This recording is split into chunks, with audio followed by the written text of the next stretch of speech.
So I have Vincent with me. Vincent is one of the founders of Marou, chocolate in Vietnam, and you're almost 15 years today, this year? 14. 14. So there's a lot about the founding story with Vincent and Sam. But I thought maybe before we get into that, to just explore your current phase, maybe, because with about 20 stores in Vietnam, you're not really a startup anymore. So, in your transition from, I would say, startup to now scaling and looking at growth, my first question though is, are you happy with progress so far in the last 2 years, 3 years? Because it's been a tough time post-COVID. So if you compare your journey and your phases from being startup, learning about the product exploration, but to now focusing a lot on growth, Yes. the transition, what's that been like? So it's been successful.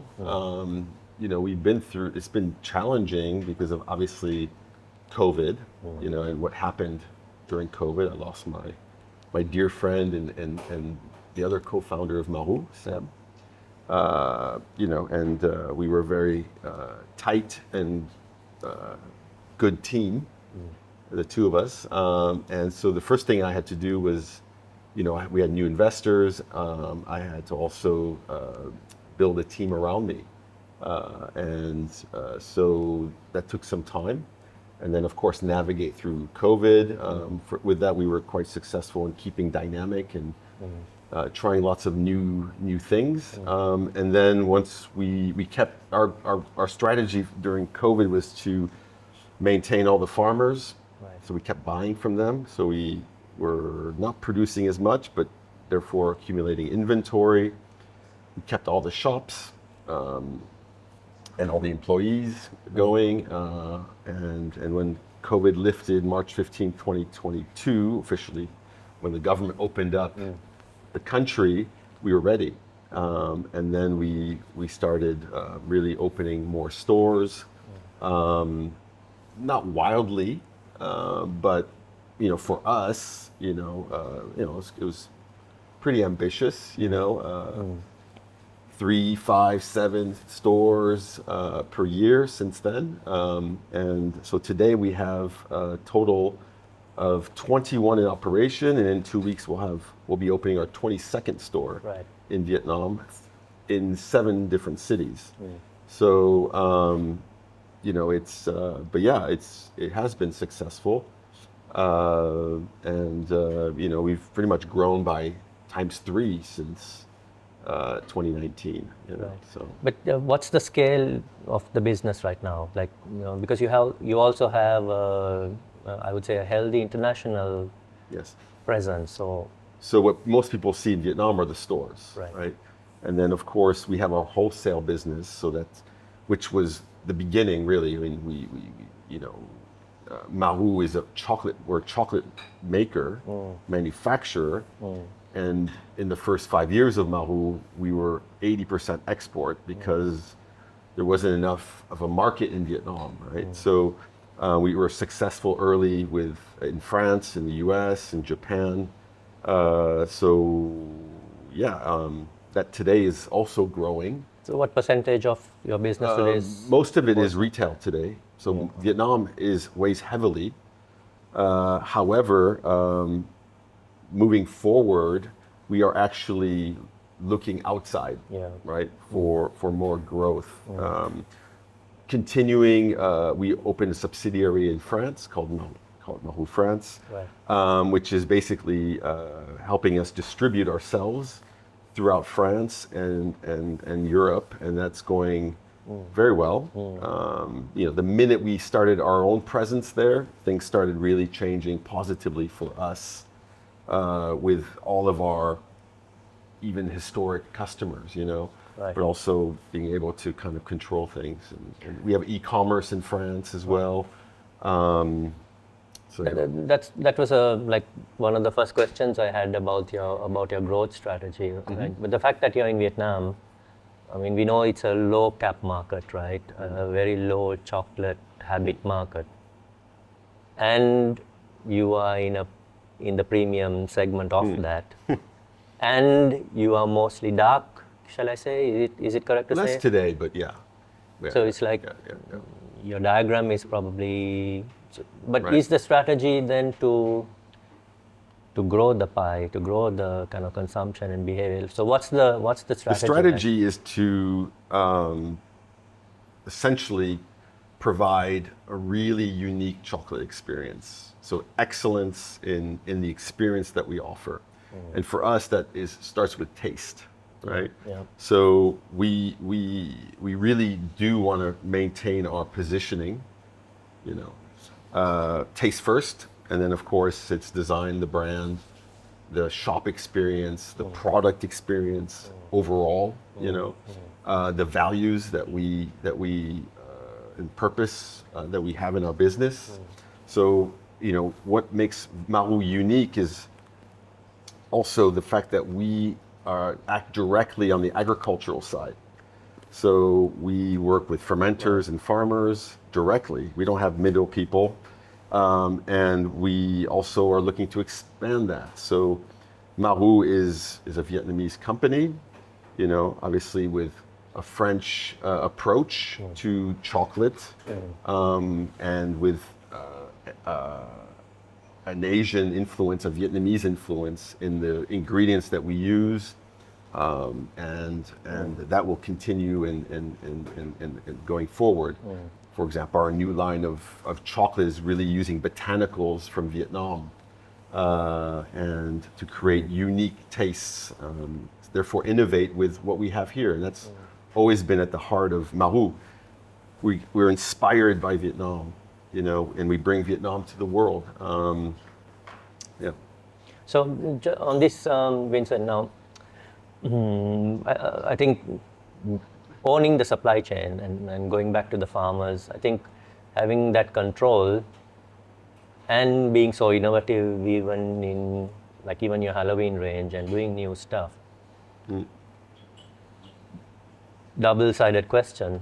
Retail is like your own stores probably works as a experience channel, but if you want to grow wider, did you ever consider wholesale or getting into specialty retail or getting into CVS? Because the chocolate channel itself is, given the market is so small, access doesn't exist, right? Yeah. So how do we get to more people? Right.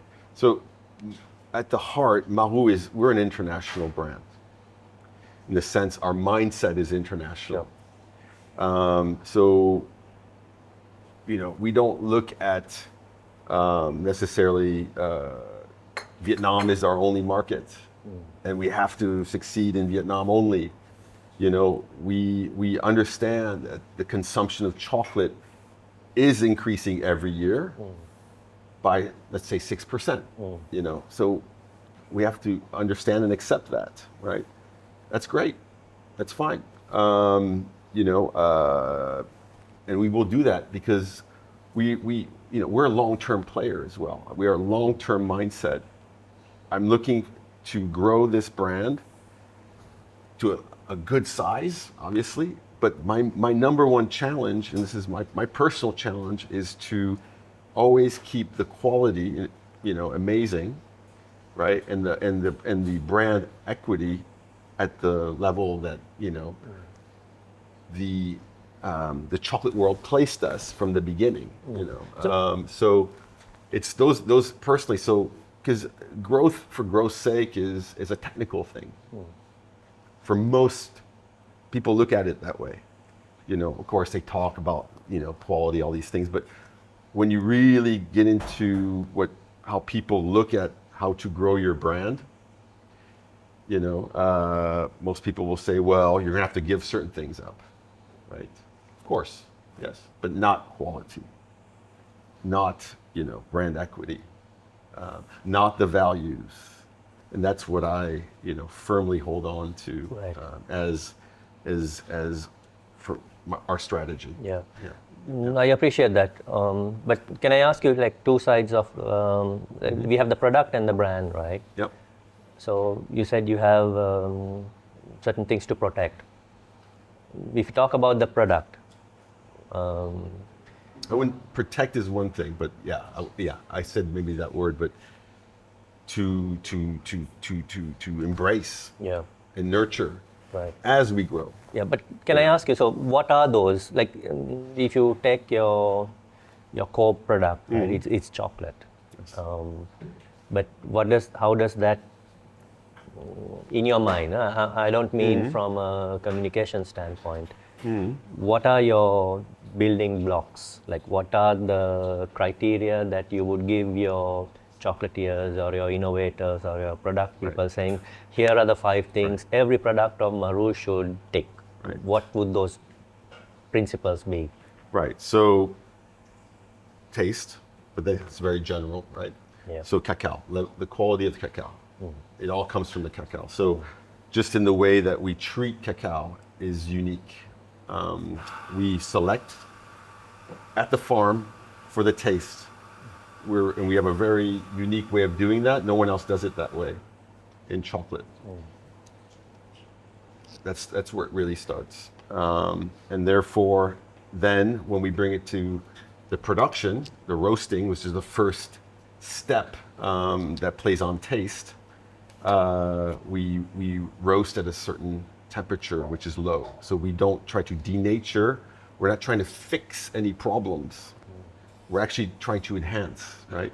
So roasting typically brings out chocolate notes and other things. So we do that gently, and therefore, and then we don't add anything to the chocolate besides some natural cane sugar. We don't add vanillin or vanilla, which typically most industrial chocolates possess. Why? Because the cacao isn't very good. Okay. So you heavily treat it, and then you add something to kind of, bring some, I'd say an Enhancement. interesting enhancement to the taste. That's always been done, right? For the most part, we've decided from day one at Marou we didn't need to do that because of the quality and the cacao they were getting, and the flavor profiles of that cacao were amazing. Had lots of subtleties, spice and fruits and things like that in there. So that approach to chocolate making is very important. The natural side, the idea of not adding preservatives to what we do, so those are on the taste things. Also, the ingredients that we choose, the quality of the ingredients, they also need to be treated a certain way. The origin, so focusing on Vietnam, is a discipline. I mean, we could be getting nuts from Turkey and elsewhere and all this stuff, but we're not. We're looking at what we can find here and elevating it. So a certain discipline. This whole taste thing is key, and also the final result needs to be great. So, and innovation is not just on taste always, but it's also on how we look at chocolate. The types of products that we can make with chocolate, the pastries. Our pastries are all natural. We don't have any preservatives. We don't have any artificial food colorings, which in pastry people love, because it's easy, right? Easy to make things bright and colorful and, attract someone's attention. But we have always chosen not to. We always go towards a natural, right? So if we do add something, it's a natural coloring from beetroot or something, Yep. So that's very important. This kind of authenticity is a key thing. It's in the way we work, it's the way we present ourselves, and it's in our products. Yes, I was reading someone who had reviewed few of your bars, and the statement was unadulterated chocolate. where we let the hero ingredient speak. So Vincent, now Another key thing is to be disruptive, in the sense that we've never looked at another brand. We've never tried to emulate or copy anyone. We always think about what can we add? Where's the opportunity to do something in the world of chocolate or to different? Like, where are the gaps, or where are the openings, if you will? And we did that since day one.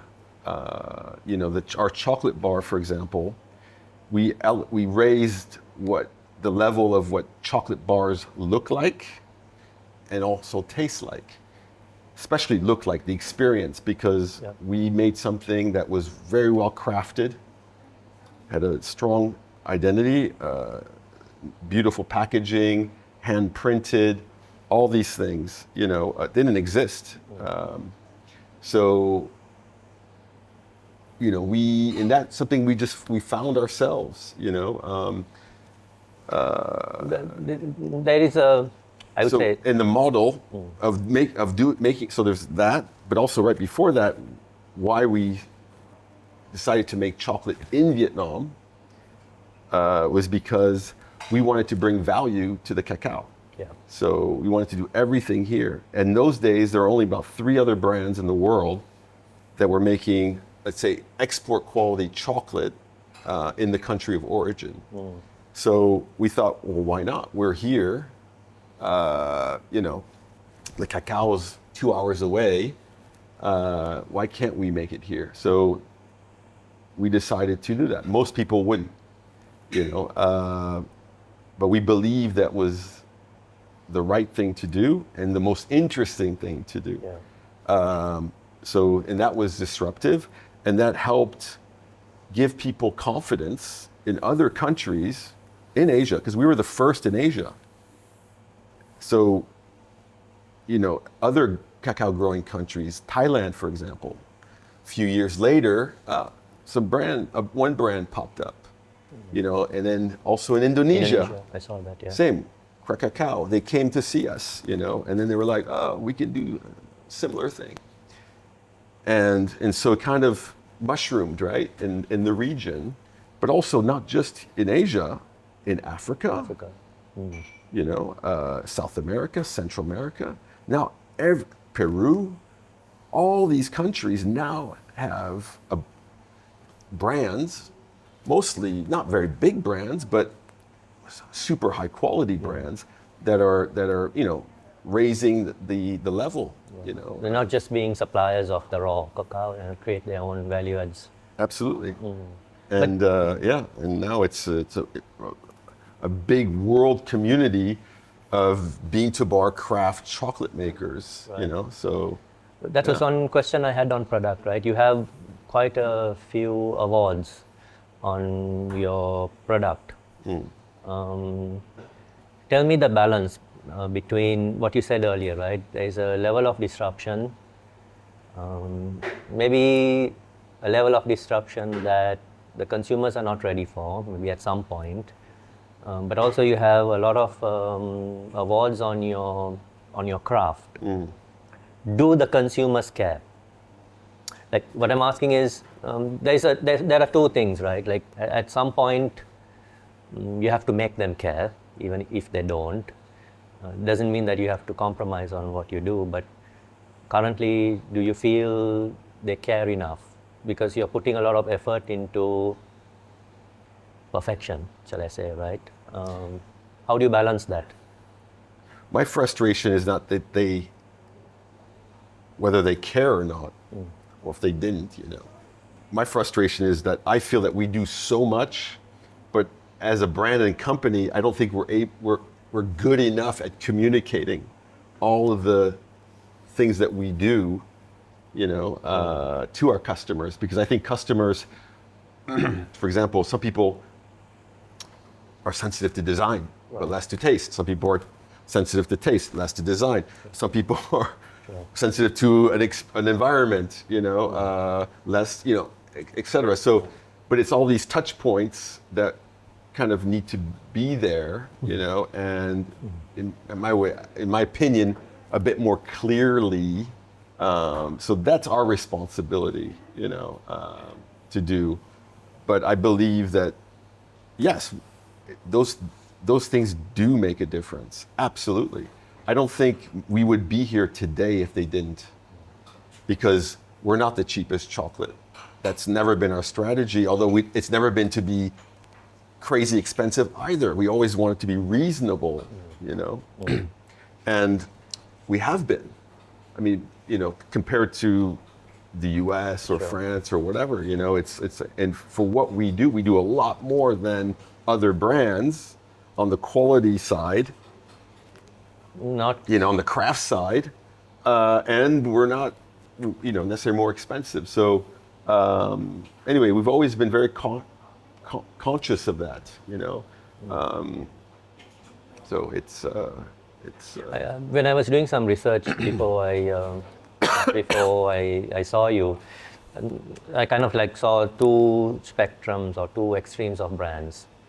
The commercial brands like the Cadbury's or like the brands that we see are great at the front end, suck at the back end. And then there are brands like you, are amazing at the back end. I would say probably needs to step up a little bit more on the front end to make consumers literally see the difference and see the value in what you've added. Because I feel we have to own something, right? If you don't own what you do, I believe people are not caring enough to dig deep. They have to be told sometimes. Yes. So I feel that is true. But you have to keep that Sure. also balanced. Right. Where you're not over messaging, because then people will take you like the others. Right. You were saying the Kit Kats who are always over, Right. you know, over committing, over messaging, over. Because that's their kind of wheelhouse, right? They're good at that because they have to compensate. They have to. Right. Because they don't want you to look At the other side. at the other side. Right. So just on taste, Vincent, do you? The question is basically, what's your palate? Like, what's your taste criteria? I'm saying Good it's question. not. It's not. Sound like my mother. It's not the connoisseur, right? It's not the Michelin star panel. I used to work for Coke, and we had a brand called Smart Water. They used to enter that water into the sommelier kind of test Yeah, I testing. remember. Yeah. I mean, that really doesn't matter to the consumer, but it's nice to have. But so, how do you judge taste for the consumer? Right. What's your do you do testing, blind test? Like, what's your method? Our method has always been, do we like it and are we excited about it? To be honest. When you're a small company, you can't do panels and all these Right, things. yeah. And you have to be careful of those things. Because oftentimes brands want to please everybody. And I think that's the first error. You know, you can't please everybody. Sure. We've never tried. For example, we were dark chocolate, you know, only for first 5 years. Yeah. And then we added the coconut milk chocolate because there's beautiful, you know, coconuts from Benche that we could add and bring something exciting. We were one of the first to be doing that with coconut and chocolate. So, but yeah, it was a choice. It was a choice. So, and that was okay. We didn't try to please everybody. And we built a brand and we were successful and all that. So, it's possible. And in my opinion, it's a good approach. Now, of course, it's a subjective thing, but my palate is discerning. However, I'm not trying to make a difficult chocolate. I'm trying to make an authentic and interesting chocolate. So I'm very aware of what people, how would you say it, can respond to, how people respond to chocolate. Our milk chocolate is a dark milk chocolate. So it's milky, however, it's not too milky and too sugary because it's about the cacao. Right. So I was saying before, we want the cacao to be expressed because that's the noble ingredient, Yep. right? And I think that's also, so when we make something, we have to be excited about it. Otherwise, we just end up like everyone else. Yeah. If I'm making a milk chocolate that's as sweet as whatever Cadbury's, then it's very confusing to the consumer, right? However, if you make a dark chocolate where there's a wonderful cacao, presence that they can't get from Cadbury's or from others, all right. And then on the back end, it's obviously selected, it's bought directly, farmers are paid a very good price for the work, that they do. It's sustainable, economically, but also our practices, obviously with biodiversity and our approach to pesticides and everything like that. So, it's people can get more, but anyway, it starts at the taste. A point on. Sorry. So we're not trying to please everybody, Yeah, I get it. On Doesn't mean we want people to run out of our stores, but yeah, no, I get it, because I used to work on, I don't know if you know Honest Tea. Yes. It was a brand that was acquired by Coca-Cola, and obviously they discontinued it. But one of the principles was, if you want to be an expert in something, you can't be too blended, you can't be too fused. So if it's tea has to be the hero, not the juice or the flowers or the herbs or whatever. So does your team understand this? Like, is that, the question for me is, when you're scaling, right? Like, is there a system in place to be so precise that everyone understands, or does it come to you and are you the final? Like, how does the system work? Or do you have the freedom for innovation? Can they? No, I let people be free. I don't believe in micromanaging. I don't believe in giving rules. I think what happens is there's definitely an approach which everyone follows. Okay. I get challenged because some people lose sight of things sometimes, especially you have new members and people think they're clever, and people are like, oh, why are you choosing this difficult way? Just add stuff, just whatever, It's like, well, no, that's not what we do, and so you have to, you're constantly challenged, even internally, Of course, not too much, So, but no, you have to surround yourself with people that get it, like, believe in the vision. Believe in vision and our approach and everything, and also add to it. Not necessarily always try to challenge it, because if internally people are trying to challenge it, that's not a that's not productive. You don't want too many agitators. And also, we have a record. It works. Yeah. We wouldn't be here today if we had tried to please everyone from the beginning. So. Yeah. It doesn't mean we can't, we're also adaptable and nimble, and things change, and we have to be also flexible in that way, but still remain within our let's say ethos, Yeah. Can we switch to the brand? I think the product, I'm kind of clear, the belief that you have in the cacao and letting it speak. So, the brand Marou, obviously is made out of your names, but what is your, what do you stand for? Like, I understand the product side, you stand for excellence in the chocolate and bringing that out, but as a brand, do you stand for something more? Do you stand for, what do you believe in? Right, so I think the brand is a reflection of the approach, first of all. I mean, just that we described, right, that goes into the product. A spirit of innovation, adventure, so pioneering. Again, we are pioneers. Like, what we're doing, others haven't done. Okay, and so that also, is part of our, I'd say, internal DNA. With our staff. It's okay to try something new. I celebrate that effort, even if it doesn't work out.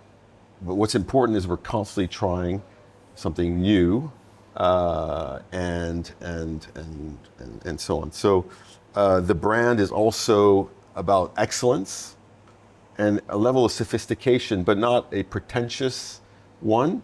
We believe in design, in like beautifully crafted things and interestingly crafted or designed elements. So again, not feeling stuffy and old and kind of, treading over the same ground that people in chocolate have been treading over for years. For example, in France, chocolatiers there are a lot of them, but they all take the same approach.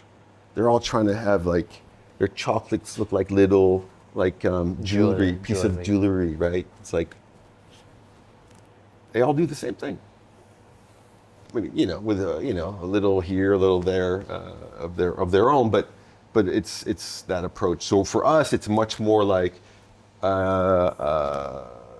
of it's a looser, more generous spirit where we celebrate chocolate without how would you say it feeling stuffy and too elitist as well, more right? fresh. Do you look at Yeah. other absolutely. categories for inspiration? Yes, always. Like, But not always in food. Just other brands and Patagonia. I think it's a beautiful brand and with a very inspiring story. Highly encourage any entrepreneurs to read. so you're more inspired by the sustainability and the good side. Do you think that because that was your first? The approach, okay. Similar to why you want to interview founders like myself. Well, I also am always inspired by strong brands and founders and their approach and their decisions that they've had to make along their journey. And whether it's Steve Jobs, Apple, obviously Nike. I've always been drawn towards these kind of strong brands that have done something, have created fantastic products, have inspired people, have changed the way we look at a sneaker. Sure. At a computer, and taking it like transcending the category, right? Yeah. Transcending the product to So- make you believe in something. Yes. So that's, that to me has always been there. Yeah. So a couple of questions that I had that I wanted to find the answer to. You have great packaging.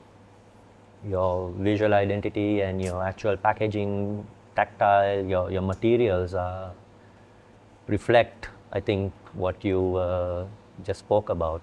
But the store has a little bit of a different, I would say, feel to it. So, like the store, in my view, I'll tell you my view. Like, as a brand, like if you're a small brand, and obviously we don't have $1 million to bust on communication, consistency and having integrity of visual identity helps. So I wanted to find out why you departed a little bit. I see it as a departure from Yeah, it is. from your visual identity on pack to your in-store experience feels a little bit, if I may use the word with respect, a little bit less serious. Yep. And it's a little bit more fun, a little bit more. So as a premium brand, as a brand so serious with your product, this is a little bit lower, if I may say so, the output or the kind of experience. But why did you diverge in your store? Well, good question. So the thing is that it's because one of the things is to the spirit, the freshness, the pioneering, the again, we don't take ourselves too seriously in a sense. Like, you know, we don't want to be this stuffy brand that's just reusing the Art Deco motifs, and I don't want this to feel like a museum. You know, I mean, it's easy to kind of, and also for us to keep, you know, also, I would say keep A little bit fresh, dynamic. fresh and also, yeah, it's we're constantly having to look at ourselves and really, are we bored, you know, with this design? If you replicate something so many times, people just start like, you know, so you have to, it's a way of also keeping everyone like going, thinking, moving, and not like asleep at the wheel, you know, with assets that have been made. And, you know, so it's you have to constantly keep looking forward. And also, you know, I think that chocolate is it's fun.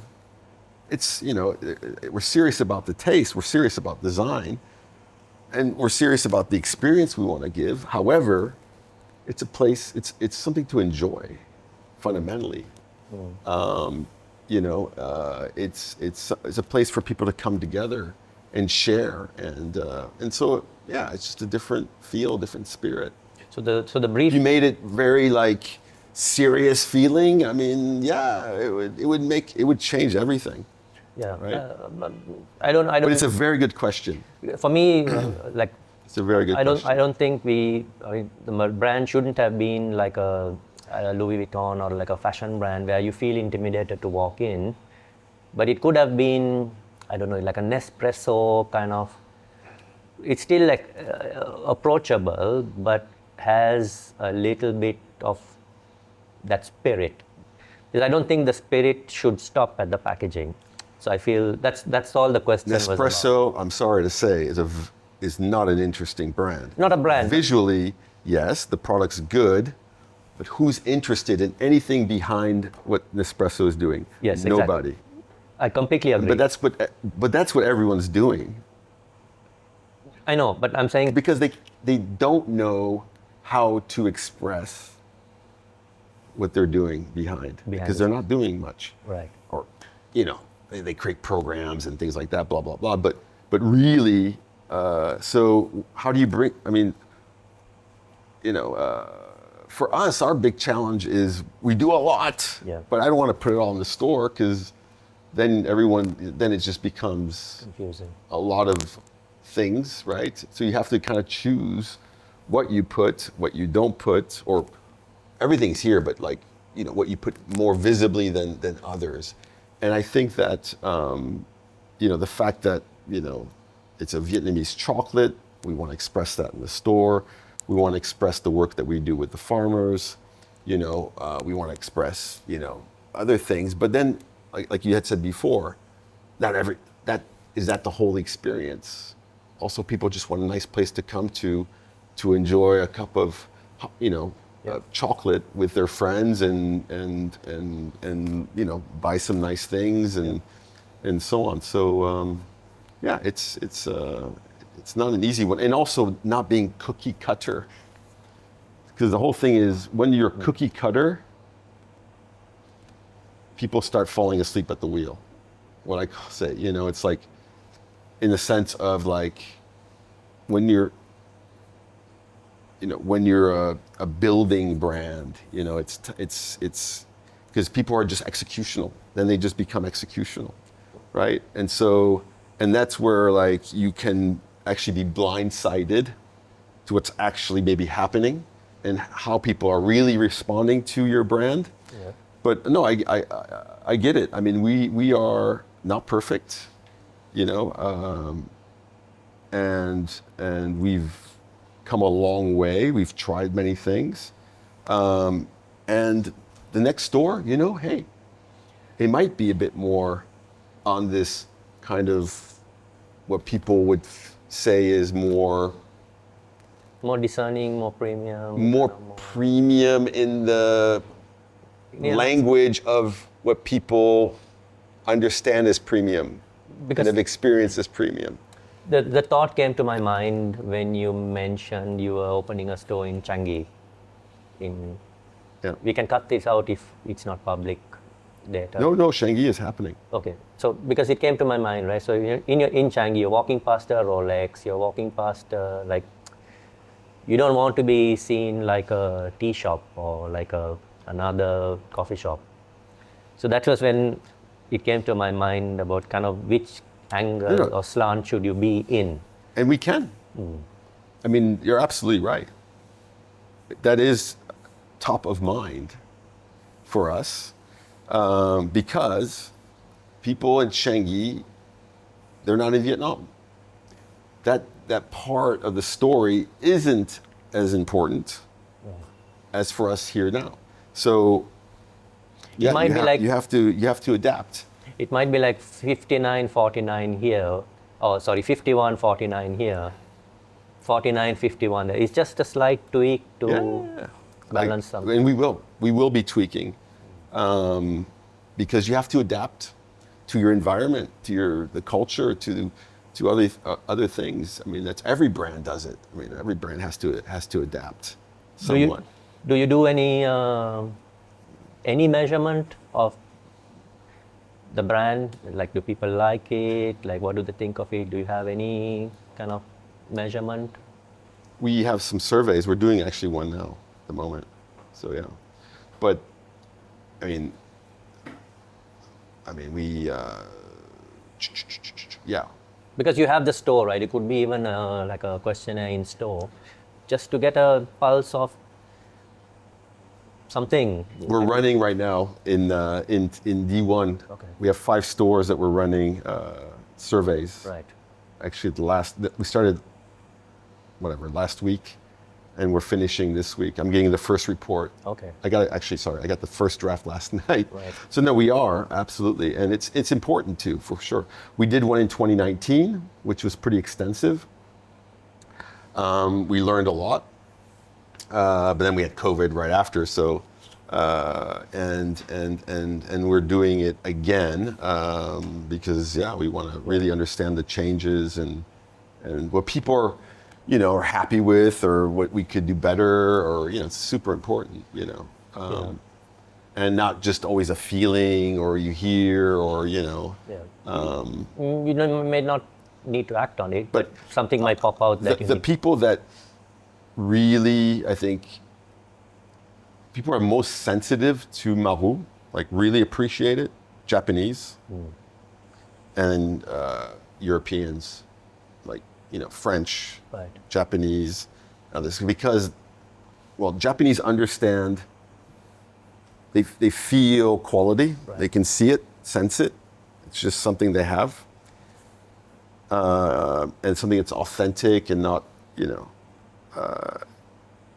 and then the French, they know chocolatiers, and they see something completely different than they've experienced, and so, and those two groups really are probably the most, voice themselves the most, in a way, have the strongest voice I think towards us. Airport retail and like transit retail, duty free would be a big channel for you, right?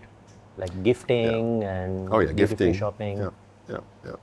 Yeah. So the travel retail is an area where we already do very well in Vietnam. But in the wholesale side, we sell to others, right, for the airports.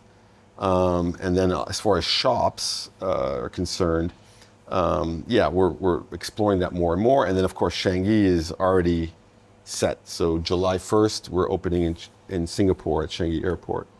And then there'll be other international. That's iconic. I think that should be like a flagship, iconic, glorified. It's like I feel that can give you a lot of brand presence, equity as well. Very exciting. And also it means that, it open a second one in Singapore. And then since it's a regional hub, the brand is going to have obviously visibility, more visibility and so on. So yeah, the So- world really. Vincent, an important part for you, I think, as a person, about sustainability and fair trade, and we spoke about like certifications and stuff like this, which you said you're doing more than the certifications require as minimum. But I have a question on pricing though. So how do you hedge against fluctuations? Because it's hard to raise prices, right? So like Very hard. how do you manage the cocoa supply chain? Well, good question. I mean, what's happened the last 2 years in the world of cacao is unprecedented. The world price went up, basically fivefold, 5 times. And then the price in Vietnam has followed that. So that was quite challenging for us. You can't increase prices too much, otherwise consumers won't buy anymore. But we had to increase, of course. So we had to adapt. But it's so. Sorry, I kind of lost track of the question. No, how do you hedge against All right, the price hedging. fluctuations? So Vietnam has always been disconnected from the world price. In a good way, So or? Vietnam, we had to pay much higher than world price before. For example, the world price used to be at $2.50 a kilo. Marou was paying $4.30, farm gate, directly. So always paid a lot more than the world price because the price was too low for Vietnamese farmers. They weren't interested in cacao at that world price. So we had to pay much higher, right? So again, Vietnam has always been disconnected. It got connected to the world price once the world price started going berserk, right? So, and now it's going back to kind of this disconnection, right? So that's just how things are in Vietnam with cacao. So there's no real hedging ability, that way, because cacao is not a huge commodity from Vietnam. It's not like coffee or rice or all that, right? So it's different. So what we try to do is always pay a very good price for the best cacao, at a price that is good for the farmer and also good for us. And here it's like a cooperative, right? Like the you don't have exclusivity with farmers, do you? No, we never force any exclusivity. So most of it's gentlemen's agreements. We do have contracts, but it's more to just show like, okay, this year we want to buy this much from you at, and this is the price, and then this is the bonus, because we give fermenter bonuses, we give farmer bonuses, on top of the price for quality and quantity. But ultimately, the contract's not that important, more than gives visibility and to us and for the farmers. So this mostly about gentlemen's agreements with them, and our reputation has been based on that. We built an amazing reputation, within the cacao, because we did that. We always kept our word, and also we've always paid a high price. We always come back, and during COVID we kept buying and things like that. So, and we give also some advances to our partners, 0 interest advances, so they keep going. And so being supportive is the key element in our sourcing. It's so we are 100% dependent on Vietnam. As we grow, we want to be more of a regional actor as well. So we're bringing, a Vietnamese company, but that's also acting regionally, and also going to be bringing our experience, also localizing regionally. So basically taking influence from other countries and other ingredients and tastes, which will be super exciting because then you can take that to the US and you have a Vietnamese experience, but also you're having like Indonesian, Thai, Lao, Cambodian, all these things that are very colorful and exotic and exciting to an American customer, you know. So Vincent, a couple of last things. Yeah.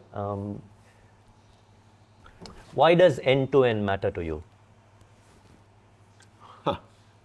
Like, why wouldn't you outsource something, right? Because it's in our DNA.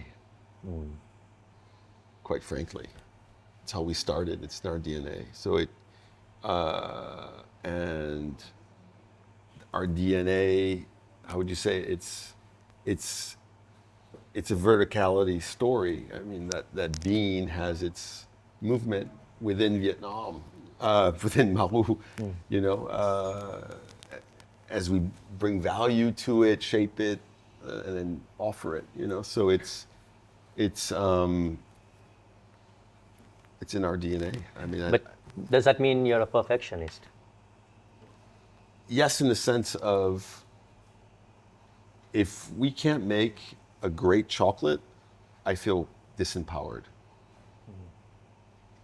So if I'm not satisfied with the taste, then I feel It's not good enough. disempowered. Yeah, has to be. Has And- to be great. If it's not great, then it's not sustainable to me. Flip side. And then you have to invest in all these other things to compensate, you know, which I don't believe in. So it has to be great. And you feel great? Do you feel that's... I mean, great is it has to be pleasurable. It has to be satisfying. It has to be interesting, or it has to be authentic. You know, it has to be really Okay. all those things. And that's why you do everything in-house, right? Yeah. But do you feel it's just a challenge to that? Is that a barrier to scale? You feel that's... It may be, I mean, depending on how people, what they see as scale and the velocity of, and the quantity of, or the magnitude of that scale, right? So possibly. But what is your view of the magnitude of scale? Like, what's your... I mean, Marou is a special chocolate brand. We want to be special. I don't want to be run of the mill. So I don't think there's a brand like us. So it's probably a reason. People have made other choices to scale, you know, and I'm not that impressed, to be honest. So why would I follow that route? I mean, that's quite simple. I mean, to me, it's you know, it's like Steve Jobs. Why is he going to follow some other route? Yeah. I mean, I'm not Steve Jobs, but you know, Yeah, I get it. just quite simply, like, I'm not convinced.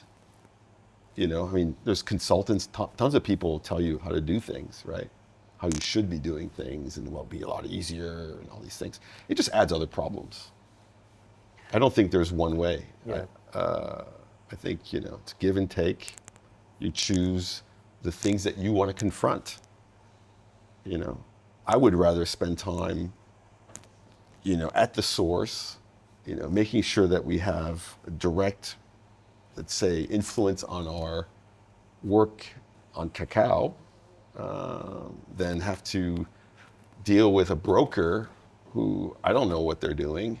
And maybe I'll take one trip to go visit, you know, I don't know,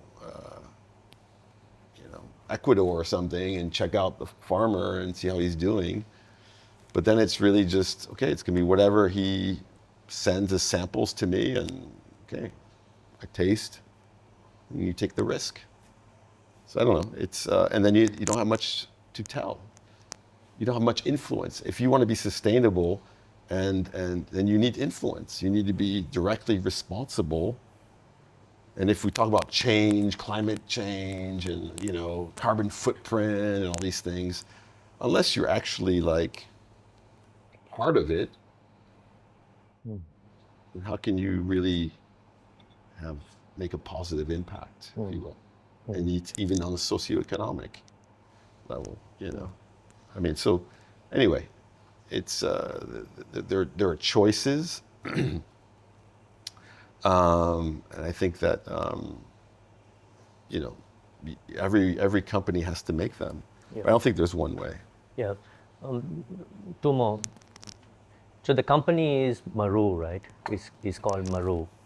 Yes. So is the product brand. At any point, would you have a portfolio of brands?